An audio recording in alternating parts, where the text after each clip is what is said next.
Chapter का नाम chemical reaction and equation. सबसे पहली चीज केमिकल रिएक्शन होती क्या है। तो केमिकल रिएक्शन वो प्रोसेस होती है जिस प्रोसेस के अंदर दो या दो से ज्यादा केमिकल कंपाउंड्स आपस में कंबाइन होते हैं, एलिमेंट्स आपस में कंबाइन होते हैं और कंबाइन होने के बाद कोई तीसरी नई चीज बना रहे होते हैं जिसकी प्रॉपर्टीज भी पुरानी प्रॉपर्टीज से बिल्कुल अलग होती है। जैसे सपोज कंपाउंड ए एलिमेंट है कोई प्लस एलिमेंट बी, दोनों ने आपस में रिएक्ट किया और आफ्टर रिएक्शन कोई नया एलिमेंट बना दिया जिसका नाम क्या है सी। अब हो सकता है कि इस सी की प्रॉपर्टी ए और बी से बिलोंग करती हो या हो सकता है कि इन दोनों से बिल्कुल ही अलग प्रॉपर्टी। ठीक है, तो ये क्या है केमिकल रिएक्शन। इस प्रोसेस को क्या कहते हैं केमिकल रिएक्शन। और केमिकल इक्वेशन क्या होती है। केमिकल इक्वेशन का मतलब होता है सिर्फ और सिर्फ रिप्रेजेंट करने का तरीका। मतलब क्या है, केमिकल रिएक्शन को जब कभी हम लोग with the help of symbol represent कर रहे होते हैं तो उसको क्या कहते हैं हम लोग केमिकल इक्वेशन। लाइक यहाँ पे हमने एक एग्जांपल ले रखा है मैग्नीशियम और ऑक्सीजन का।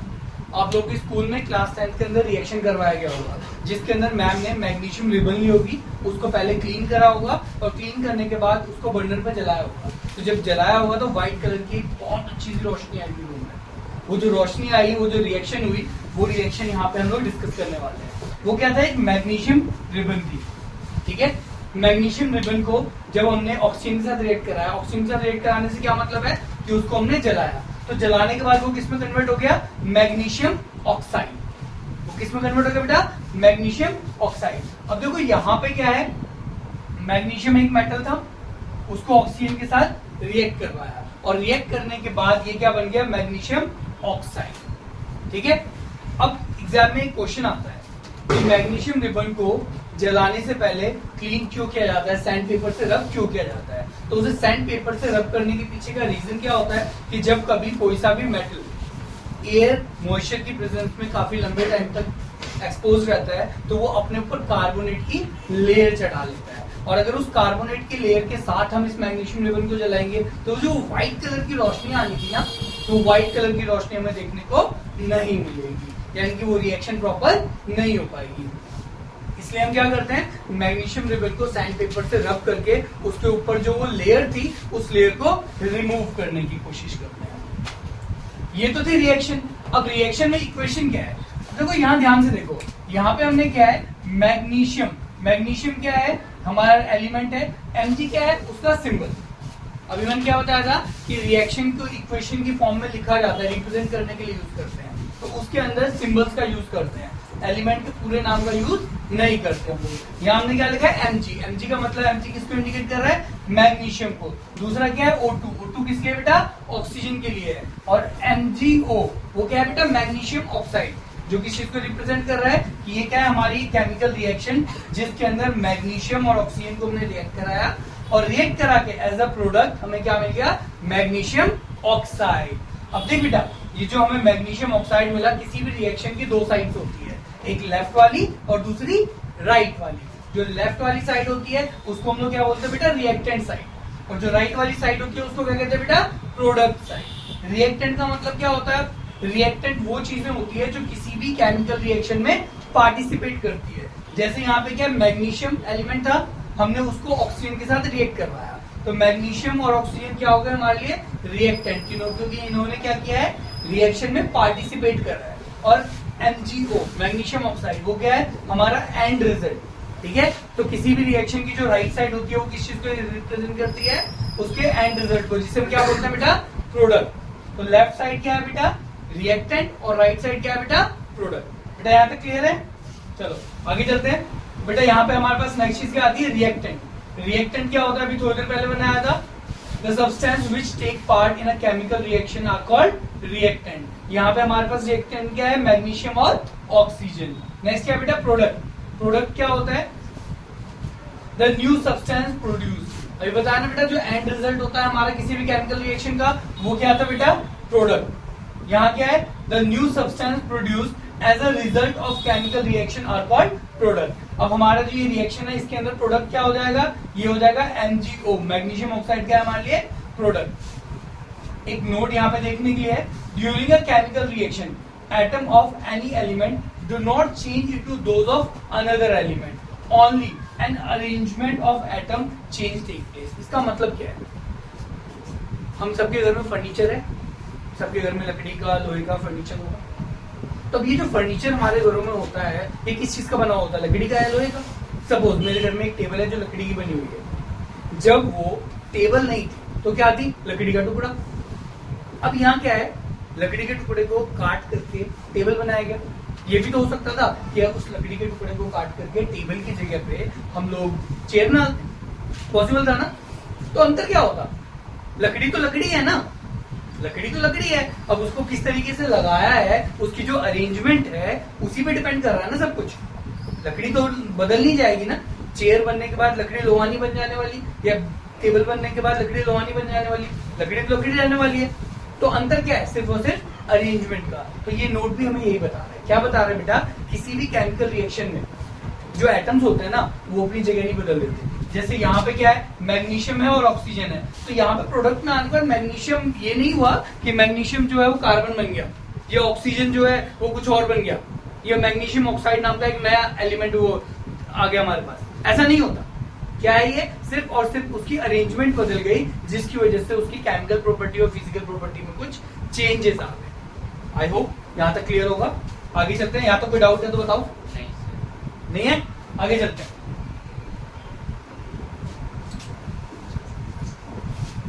बेटा first question, why magnesium ribbon is clean before burning it. अभी थोड़ी देर पहले हमने डिस्कस किया था, मैग्नीशियम रिबन के ऊपर लेयर चढ़ी होती है, जिस रिबन जो लेयर होती है उस लेयर को रिमूव करने के लिए हम लोग उसे सैंड पेपर से रब करते हैं। देख लेते हैं, before burning in air the magnesium ribbon is clean by rubbing it with sand paper. This is done to remove the protective layer of basic magnesium carbonate from the surface of magnesium ribbon. जो वो magnesium ribbon थी, उस ribbon के ऊपर जो surface लगी हुई थी, जो उसके ऊपर लेयर चढ़ गई थी, उस लेयर को रिमूव करने के लिए। अब देखो मैग्नीशियम रिबन अपने घर में तो हमेशा पड़ी नहीं रहती, तो ये समझ सकते हो मम्मी की पायल होगी चांदी की, तो चांदी की पायल के ऊपर भी काला काला चढ़ जाता है ना, तो वो भी यही है। जब वो मेटल भी जो है वहाँ पे काफी लंबे टाइम तक मॉइस्चर की प्रेजेंस में एक्सपोज था, काफी लंबे टाइम तक था, तो उसके ऊपर भी लेयर चढ़ गई। तो जब कभी कोई सा भी मेटल हो, अब उन मेटल्स की बात मत करना जो ज्यादा रिएक्टिव नहीं है, जैसे गोल्ड, तो उसके ऊपर नहीं चढ़ता, लेकिन सिल्वर है या बाकी मेटल्स है, लोहा भी है, उस पर जंग लग जाता है लंबे टाइम तक एयर में एक्सपोज है। तो सर जरूरी होगा कि सिर्फ कार्बोनेट की लेयर चढ़े, कई बार वो कुछ सल्फाइड की लेयर चढ़े। हाँ बिल्कुल डिपेंड करता है मेटल कौन सा है और किस एनवायरनमेंट में। क्लियर है, आगे चलते हैं। सेकंड क्वेश्चन क्या है, what is milk of magnesium. अब देखो यार, ये जो मैग्नीशियम रिबन थी, इस मैग्नीशियम रिबन को हम लोगों ने जलाया।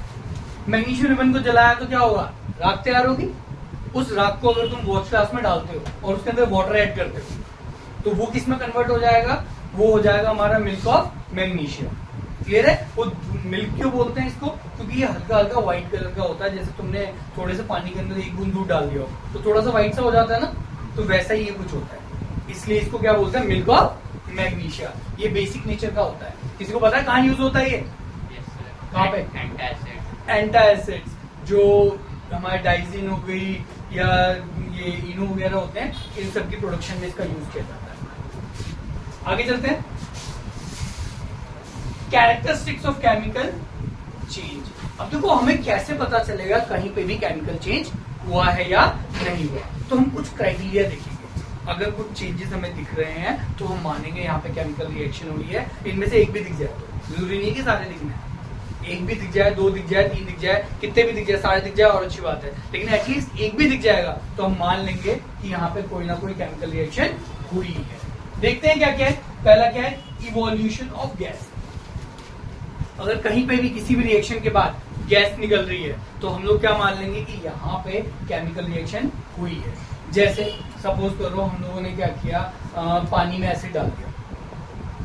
घरों में एसिड से टॉयलेट की क्लीनिंग के लिए यूज करते हैं हम लोग, तो अगर वहां पे तुमने एसिड गिराया तो तुरंत पूरे रूम के अंदर हाइड्रोजन गैस बढ़ जाएगी, यहाँ सांस लेना भी थोड़ा सा मुश्किल हो जाता है, गैस बढ़ जाती है, काफी पंजेंट स्मेल।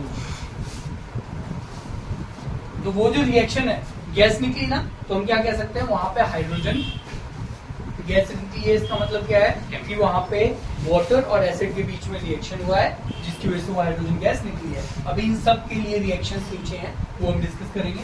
नेक्स्ट क्या बेटा, फॉर्मेशन ऑफ प्रेसिपिटेट। प्रेसिपिटेट होता क्या है, देखो प्रेसिपिटेट एक इनसॉल्युबल सब्सटेंस होता है, जेली लाइक सब्सटेंस, जो टेस्ट ट्यूब में आफ्टर रिएक्शन नीचे बैठ जाता है, ठीक है, जेली जैसी चीज, उसको हम क्या कहते हैं, प्रेसिपिटेट फॉर्म। नेक्स्ट है बेटा चेंज इन कलर। अगर कभी भी तुम्हें दिख रहा है कि रिएक्शन के बाद किसी भी चीज का कलर चेंज हो रहा है, जैसे हम लोगों ने तो रिएक्शन देखा था, याद है क्या, किस चीज की, लेड आयोडाइड और जिंक, और सबसे कॉमन एनसीईआरटी की है H2SO4 के साथ थी। कलरलेस हो जाता है वो। जब हमने कॉपर सल्फेट वाली भी थी, कॉपर सल्फेट के अंदर हमने जिंक के टुकड़े डाल दिए थे। कॉपर सल्फेट कौन से कलर का था, ब्लू कलर का। जब उसमें जिंक डाल दिया था तो आफ्टर रिएक्शन क्या हो गया था, ग्रीन कलर का हो गया था, कलर चेंज हुआ ना। तो ये क्या है बेटा, केमिकल रिएक्शन। आगे चलते हैं, चेंज इन टेम्परेचर। काफी सारी रिएक्शंस ऐसी होती है जिनके बाद जो सब्सटेंस है उसका टेम्परेचर चेंज होना शुरू होता है। जैसे तुमने चूना लिया, चूने को पानी में डाल दिया, तो थोड़ी देर बाद तुम देखोगे वो पानी क्या है, उबलना शुरू होता है। ये वाली रिएक्शन हम लोग ऑलरेडी करके देख चुके हैं, जिसके अंदर चूने में पानी डालने के बाद वो इतना गर्म हो जाता है कि उससे उबलना शुरू हो जाता है, उसके अंदर रखा हुआ पानी, उसको हम हाथ से टच नहीं कर सकते, इतना गर्म हो जाता है। नेक्स्ट क्या है, चेंज इन स्टेट। कई बार रिएक्शन के बाद सॉलिड लिक्विड में चेंज हो जाता है या लिक्विड गैस में चेंज हो जाता है, तो वो क्या है, चेंज इन स्टेट।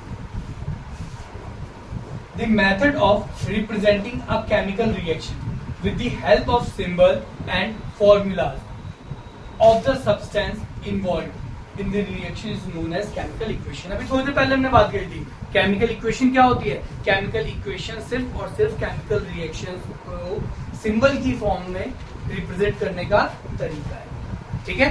और सिंबल की फॉर्म में रिप्रेजेंट करने टाइम हम ये भी बताते हैं कि उसमें कितने एलिमेंट प्रेजेंट है, कितने किस चीज के एटम प्रेजेंट है, जिससे क्या होता है उसको समझाना बहुत ज्यादा आसान हो जाता है। तो इससे रिलेटेड एग्जाम में क्वेश्चन आता है, why it is necessary to show number of atoms in the chemical equation. तो वहाँ पे रीजन क्या है कि जितने ज्यादा हम क्लियरिटी के साथ चीज को रिप्रेजेंट करेंगे, अगर हम बताते हैं कि इस चीज के कितने एटम प्रेजेंट है, तो वहाँ पे हमारे लिए एक्सप्लेनेशन आसान हो जाती है। और केमिकल इक्वेशन की फॉर्म में हमारे लिखने का मोटिव ही ये होता है कि सामने वाले को सारी चीजें इजीली आसानी से समझ आए, ठीक है बेटा। आगे चलते हैं, नेक्स्ट क्या बेटा हमारे पास, अच्छा पहले हम लोग जो रिएक्शंस थी पीछे जो हमने डिस्कस करी है उससे रिलेटेड एग्जांपल देख लेते हैं।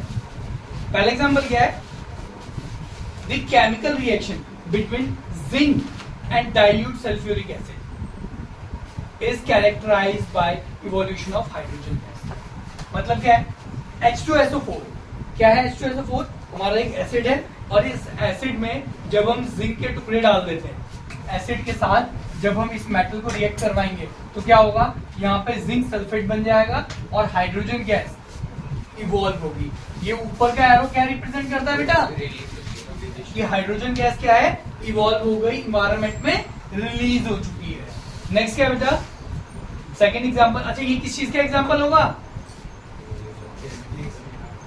बेटा, ये एग्जांपल होगा इवोल्यूशन ऑफ गैस का। अभी थोड़ी देर पहले हमने क्या पढ़ा था कि जब कभी किसी भी केमिकल रिएक्शन में हाइड्रोजन गैस रिलीज हो रही है, सॉरी कोई सी भी गैस रिलीज हो रही है, तो हम क्या बोल सकते हैं कि यहाँ पे केमिकल रिएक्शन हुई है ना। केमिकल रिएक्शन का हमारे लिए एक आइडेंटिफिकेशन हो चुकी है कि अगर गैस निकल रही है वहाँ पे तो हम उसे आइडेंटिफाई कर सकते हैं कि यहाँ पे केमिकल रिएक्शन हुई है। इसमें हीट भी इवॉल्व होती है बेटा, इस वाले केस में उतनी नहीं होती है, लेकिन अगर हीट भी इवॉल्व हुई है तो इसका मतलब क्या, टेम्परेचर में चेंज हुआ है। और हमने पीछे क्या देखा था कि अगर टेम्परेचर में भी चेंज हो रहा है तो वो भी किसको इंडिकेट कर रहा है कि यहाँ पे केमिकल रिएक्शन हुई है। नेक्स्ट क्या बेटा, the chemical reaction between sulfur dioxide gas and acidified potassium dichromate solution is characterized by formation of orange to green। यहाँ पे क्या है, कलर में चेंज हो रहा है। किस चीज की रिएक्शन में कलर में चेंज हो रहा है बेटा, पोटेशियम डाइक्रोमेट सॉल्यूशन है और सल्फर डाइऑक्साइड गैस है। मतलब इस सॉल्यूशन में जब सल्फर डाइऑक्साइड गैस को पास कराओगे तो पास कराने टाइम क्या होगा, जो उसका कलर है वो ऑरेंज से ग्रीन में कन्वर्ट हो जाएगा। The reaction between quick line, अभी बताया था तुम्हें, जब कभी चूने में तुम लोग पानी मिक्स करोगे तो वहां पे भी क्या होगी, एक्सोथर्मिक रिएक्शन होगी। The reaction between quick lime and water to form slaked lime is characterized by change in temperature. और ये इतना ज्यादा चेंज हो जाता है, इतना ज्यादा हीट उसमें इवॉल्व होती है कि अगर तुमने टच करा तो तुम्हारा हाथ भी जल सकता है। नेक्स्ट क्या बेटा, बर्निंग ऑफ कैंडल।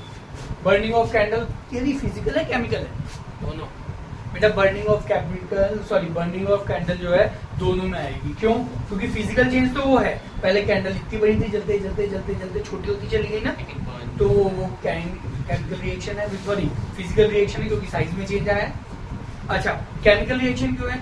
जल रहा है ना, अगर कोई सी भी चीज जल रही है तो वो ऑक्सीजन का यूज करके जल रही होगी। यानी कि वैक्स को जब हमने ऑक्सीजन के साथ रिएक्ट करवाया और हीट प्रोवाइड करी तो बदले में उसने लाइट और हीट, बेटा क्लियर है? यानी कि वैक्स की जो गैस थी, वेपर था, उसको हमने जब ऑक्सीजन से रिएक्ट करवाया तो रिएक्ट करने के बाद उसने एज अ बाई प्रोडक्ट हमें क्या प्रोवाइड करा है? Light and heat. बेटा क्लियर है?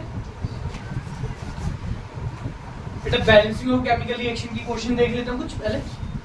देखो बैलेंसिंग का मतलब क्या होता है? बैलेंसिंग का मतलब होता है नंबर ऑफ एलिमेंट जितने आपके रिएक्टेंट में नंबर ऑफ एटम्स, उतने ही नंबर ऑफ एटम्स का होने चाहिए प्रोडक्ट। और ये हमारी 9th क्लास की किसी लॉ को रिप्रेजेंट करता है। कौन सी लॉ थी? Law of conservation of mass. Law of conservation of mass. क्या थी वो law? Mass neither be created nor be destroyed, it can be converted from one form to. मतलब अगर पहले मैग्नीशियम वाला एग्जांपल देखा था हमने, पहले मैग्नीशियम था, ऑक्सीजन था, दोनों को कन्वर्ट करके हमने क्या बना दिया? Magnesium oxide. बट दोनों का जो टोटल मास होगा वो क्या होगा? रिएक्टेंट और प्रोडक्ट का हमेशा क्या होगा? इक्वल होगा। मतलब mass of magnesium plus mass of oxygen change होगी, क्या बनेगा बेटा? Mass of magnesium. बेटा क्लियर है? अच्छा, अब यहाँ पे देखो, अच्छा balance chemical equation, unbalanced chemical equation का एक और नाम होता है, याद है किसी को? Skeletal chemical equation. ठीक है, एग्जाम में कई बार 1 मार्क्स के लिए क्वेश्चन आ जाता है, what is skeletal chemical equation? So the unbalanced chemical equation is known as skeletal chemical equation. देखो बेटा बैलेंसिंग करने टाइम कुछ चीजें हमें ध्यान देनी है। क्या ध्यान देना है? सबसे पहली चीज कि रिएक्टेंट में जो भी एलिमेंट्स हैं उन सबको लिख लेना है और वो कितने हैं वो लिखना है। जैसे यहाँ पे Fe कितना था? 2। ये तो बैलेंस केमिकल इक्वेशन है ऑलरेडी, तो इसको छोड़ो, अनबैलेंस की तरफ चलते हैं ताकि उसे बैलेंस करने का देख सके कि वो बैलेंस कैसे होता है। यहां चलते हैं, ये क्या है? हमारे पास एक अनबैलेंस केमिकल इक्वेशन है। इस अनबैलेंस केमिकल इक्वेशन को बैलेंस करने की कोशिश करते हैं। सबसे पहला काम क्या करना है? हमें देखना है कि रिएक्टेंट साइड में क्या क्या प्रेजेंट है। तो रिएक्टेंट साइड में पहली चीज मुझे दिख रही है हाइड्रोजन, दूसरी चीज क्या दिख रही है बेटा? ऑक्सीजन। रिएक्टेंट में हाइड्रोजन और ऑक्सीजन है। अच्छा चलो मुझे जल्दी से बता दो, क्या प्रोडक्ट में इन दोनों के अलावा कुछ और मिल सकता है? और रिएक्टेंट में हाइड्रोजन और ऑक्सीजन है तो बेटा जो चीजें रिएक्टेंट में रहेगी वही सेम चीजें प्रोडक्ट में आनी है। इवन मास तक दोनों का सेम होना है ना? बस अरेंजमेंट बदलेगी। बिल्कुल से। तो हाइड्रोजन, हाइड्रोजन में रिएक्टेंट में कितने एलिमेंट एटम्स है और प्रोडक्ट में कितने एलिमेंट है? जल्दी बता, एटम्स है जल्दी बता दो। रिएक्टेंट में हाइड्रोजन के 2 एटम है, ऑक्सीजन के कितने हैं? प्रोडक्ट में हाइड्रोजन के कितने हैं? ऑक्सीजन के कितने हैं? 1। तो भैया बाकी सब कुछ तो ठीक है। चेंजेस कहाँ देखने को मिल रहे हैं? मुझे चेंजेस देखने को मिल रहे हैं ऑक्सीजन के अंदर नंबर ऑफ एटम्स कम है ना? तो एक काम करते हैं, पहले यहाँ पे 2 से मल्टीप्लाई कर देते हैं। फॉर्मूला को इक्वेशन क्या थी? H2 plus O2 change to H2O। यहाँ पे 2 ऑक्सीजन है, यहाँ क्या है? 1 ऑक्सीजन। चलो एक काम करते हैं, मल्टीप्लाई करते हैं। अच्छा एक और चीज याद रखना, यहाँ पे मत लिख देना कभी भी 2, ठीक है? क्यों? अगर तुमने यहाँ पे 2 लिख दिया ना तो इस 2 का मतलब ये नहीं है कि तुमने बैलेंसिंग के लिए लिखा है। इस 2 का मतलब है कि वो ऑलरेडी बॉन्डेड है, ठीक है? वो एटम बदल जाएगा। तो यहाँ पे O2 नहीं लिखना, यहाँ पे ऑक्सीजन के साथ हाइड्रोजन H2 प्लस O था, है ना? तो इसको यहाँ पे O2 नहीं कर सकते आप इस 2 से यहाँ पे मल्टीप्लाई करोगे। लेकिन जब यहाँ पे मल्टीप्लाई किया तो मुझे क्या देखने को मिला कि ऑक्सीजन तो 2 हो गया, बराबर हो गए, लेकिन हाइड्रोजन यहाँ कितना हो गया? 4 हाइड्रोजन है और 2 ऑक्सीजन है ना? तो क्या करना पड़ेगा? इधर 4 करना पड़ेगा, इधर भी 4 करना पड़ेगा। तो 2 से इधर भी मल्टीप्लाई कर देते हैं। अब एक बार एंड में वेरीफाई कर लेते हैं कि हमारा जो बैलेंसिंग है वो कंप्लीट हुई या नहीं हुई। पहले देखते हैं यहाँ पे हाइड्रोजन कितने हैं भाई, रिएक्टेंट प्रोडक्ट हाइड्रोजन, रिएक्टेंट में कितने हाइड्रोजन है बेटा, 4। कितने ऑक्सीजन है बेटा रिएक्टेंट में, प्रोडक्ट की साइड चलते हैं, प्रोडक्ट में बेटा कितने हाइड्रोजन है, ऑक्सीजन कितने हैं, 2। यानी कि हमारे पास ऑक्सीजन और हाइड्रोजन दोनों एलिमेंट रिएक्टेंट और प्रोडक्ट दोनों में क्या हो चुके हैं, इक्वल। तो हम बोल सकते हैं कि हमारी जो ऊपर की रिएक्शन है वो क्या हो चुकी है बेटा, बैलेंस्ड। चलो नेक्स्ट रिएक्शन देखते हैं। नेक्स्ट रिएक्शन क्या है बेटा, CH4 प्लस O2। क्या थी बेटा, CH4 plus O2 change to क्या बन रहा है बेटा, CO2 plus H2O, CO2 plus H2O। देख बेटा अब इसके अंदर जो जो एटम्स यूज हो रहे हैं जिस जिस चीज के, वो सारे के सारे अलग अलग लिख देते हैं हम। पहला क्या यूज हो रहा है, कार्बन। दूसरा क्या हो रहा है बेटा, हाइड्रोजन। बेटा बोलो हाइड्रोजन। तीसरा क्या हो रहा है, ऑक्सीजन। देख बेटा जब साथ साथ बोलेगा ना तो खुद को पता चलेगा गलत बोल रहा हूँ मैं सही बोल रहा हूँ, और नहीं बोलोगे ना तो भागवत जैसे चलती रहती है और पीछे आंटियां बैठ करके बातें करती रहती है ना, तो ऐसा हाल हो जाएगा, कीर्तन की तरह चलता रहेगा, ध्यान कहीं और जाएगा। तो जब साथ साथ इन्वॉल्व रहोगे तो मजा आएगा।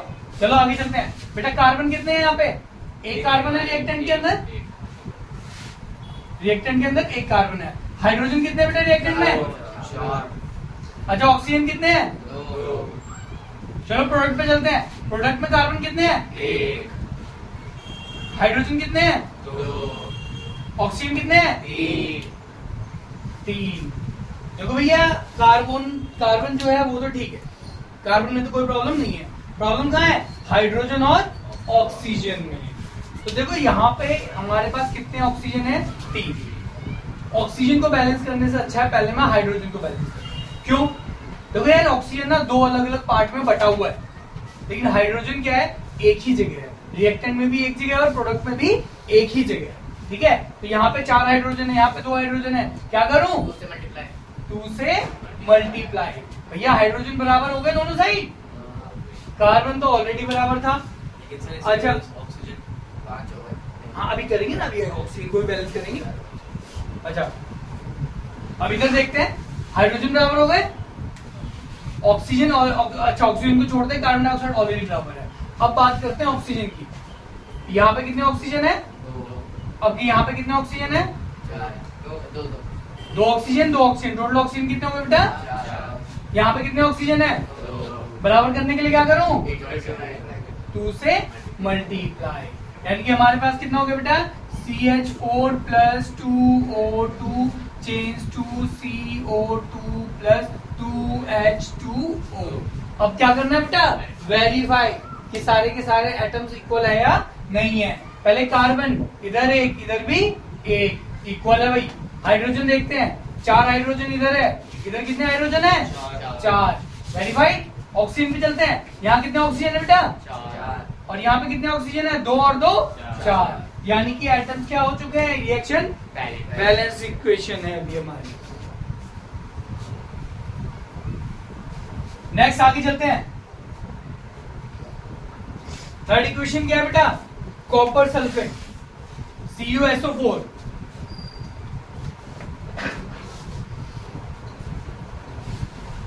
कॉपर सल्फेट को किससे रिएक्ट करवाया बेटा, NaOH सोडियम हाइड्रोक्साइड। चेंज होकर के क्या बन गया बेटा, CuOH whole twice plus Na2SO4। चल देख बेटा, अब एक एक करके दोबारा से इनके सारे एलिमेंट को चेक करते हैं, रिएक्टेंट में कितने एटम है और प्रोडक्ट में किस चीज के कितने एटम्स हैं। देखते हैं, पहले carbon reactant product, carbon sorry carbon थोड़ी कॉपर है, बोला सल्फर ऑक्सीजन सोडियम और हाइड्रोजन। इसमें सल्फर को एक साथ बेटा कुछ बच गया क्या, सॉरी NaO। हाँ भाई कुछ बच गया क्या, सर इसे सल्फेट पूरा नहीं ले सकते बेटा, अभी नहीं लेंगे। SO4 लेना चाहे ले सकते हैं, लेकिन मैं लेना चाह नहीं, लेना चाहे तो बिल्कुल ले सकते हैं। क्यों ले सकते हैं वो समझो, और कब नहीं ले सकते, कब ले सकते हैं और कब नहीं ले सकते। कुछ क्वेश्चन के अंदर SO4 डायरेक्टली ले रखा होता है, कुछ क्वेश्चन के अंदर नहीं ले रखा होता कई बार। तो बच्चों को तकलीफ आती है कि नहीं एक साथ लेना है या अलग अलग लेना है। देखो रिएक्टेंट में SO4 दिख रहा है एक साथ, प्रोडक्ट में भी SO4 एक साथ दिख रहा है, तो ले सकते हो, तब फर्क नहीं पड़ता। लेकिन कई बार क्या होगा कि वहां पे सल्फेट की फॉर्म में नहीं होगा, SO4 ना होकर के S अलग हो जाएगा, या O अलग हो जाएगा, या SO2 हो जाएगा, SO हो जाएगा, कुछ बदल जाएगा। तो बदल जाएगा, तुम SO4 लेकर के चलोगे तो मैच कैसे करोगे? अगर दोनों साइड सेम चीज है तभी मैच कर सकते हो। तो ऐसी सिचुएशन में क्या होगा बेटा, ये चीजें साथ में नहीं है, ठीक है। देखते हैं कॉपर बेटा रिएक्टेंट में कितने कॉपर है? एक रिएक्टेंट में कितने सल्फर है? एक। कितने ऑक्सीजन है? 4 और 1 5। सोडियम कितने हैं? हाइड्रोजन? चलो प्रोडक्ट में चलते हैं। कॉपर कितने हैं? हाइड्रोजन कितने हैं? सॉरी सल्फर कितने हैं? Sulphur sulphur sulphur. ऑक्सीजन कितने हैं? 2 और 4। 2 और 4 6 होंगे बेटा। सोडियम कितने हैं? 2। हाइड्रोजन कितने हैं? 2। अब हमें इससे क्या करना है? बैलेंस। तो बैलेंस करने के लिए क्या करा जाए भाई? देखो कॉपर से कोई तकलीफ है ही नहीं, कॉपर तो ऑलरेडी खुश है, सल्फर भी खुश है। प्रॉब्लम क्या आ रही है? ऑक्सीजन, सोडियम और हाइड्रोजन। देखो बच्चे की तकलीफ क्या होती है, वो देखता है 3 चीजें बैलेंस करनी है, लेकिन एक्चुअल में 3 चीजें बैलेंस ही नहीं करनी होती। तुम जहां एक चीज को बैलेंस करने जाओगे तुम्हें दिखेगा 2 चीजें अपने आप बैलेंस चलेगी, ठीक है। ज्यादातर अगर तुम एक को बैलेंस कर देते हो तो बाकी की चीजें अपने आप बैलेंस हो जाती हैं। तो देखते हैं किस चीज को पहले बैलेंस करें? सोडियम। सोडियम को बैलेंस करने के पीछे का रीजन क्या है? देखो यहाँ पे भी सोडियम, अगर मैं ऑक्सीजन को बैलेंस करना चाहता हूँ तो वो ब्रैकेट में रखा हुआ है, एक इधर रखा हुआ है, और ब्रैकेट वाली चीजों से तो हम लोग डरते हैं, ठीक है। हाइड्रोजन, हाइड्रोजन भी जो है यहाँ पे ब्रैकेट में रखा हुआ है, यहाँ पे ऐसे ही घूम रहा है हाइड्रोजन, तकलीफ है। लेकिन अगर वहीं पे मैं सोडियम को देखता हूँ तो यहाँ पे भी अकेला है, वहां भी अकेला है ना, किसी ब्रैकेट में नहीं है ना। तो यहाँ पे क्या है? एक सोडियम है। हाँ भाई किसको बैलेंस करना है पहले? सोडियम को। तो क्या हो जाएगा? सोडियम को 2 से मल्टीप्लाई कर दें रिएक्टेंट को। चलो 2 से मल्टीप्लाई कर दिए रिएक्टेंट को। अब रिएक्टेंट को जैसे ही मैंने 2 से मल्टीप्लाई किया सोडियम बैलेंस हो गया, लेकिन OH पे असर पड़ा। हाँ भाई OH पे असर पड़ा। पहले यहाँ पे कितने ऑक्सीजन थे? 4 और 1 5। अब कितने हो गए? 4 और 2 6। बैलेंस हो गया। यहाँ पे ऑक्सीजन कितने हैं? 4 और 2 6। ये तो ऑलरेडी बैलेंस हो गया ना। चलो कॉपर बैलेंस है, सल्फर बैलेंस है, ऑक्सीजन बैलेंस हो गया, सोडियम को मैंने बैलेंस कर दिया, बच क्या गया? हाइड्रोजन को देखो भाई, हाइड्रोजन को गिनो जरा, हो गया क्या? यहाँ कितने हाइड्रोजन है? यहाँ कितने हैं? बात खत्म। Yes sir. पूरी तरह से क्या हो चुका है? बैलेंस। अब एक बार लिख लेते हैं, क्या हो गया बेटा? CuSO4 plus 2NaOH change to CuOH all twice plus Na2SO।